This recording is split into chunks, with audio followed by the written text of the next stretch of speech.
பிரியமானவர்களே, இயேசுவின் திட்டமும் மனிதனின் சட்டமும் என்று தலைப்பில் சிந்தித்து பார்க்க உங்களை அன்போடு அழைப்பு விடுகிறேன்.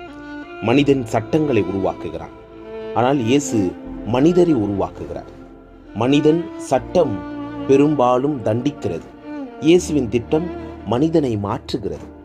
மனிதன் சொல்வார், தவறு செய்தாய், தண்டனை வேண்டும். ஆனால் இயேசு சொல்வார், தவறு செய்தாய், திரும்பி வா, திருந்தி வா, நான் உன்னை மன்னிக்கிறேன். மனிதனின் சட்டம் எல்லைகளை அமைக்கிறது, இயேசுவின் திட்டம் எல்லைகளை உடைக்கிறது. மனிதனின் சட்டம் குற்றவாளியை தேடுகிறது, இயேசுவின் திட்டம் இழந்த மனிதனை தேடுகிறது.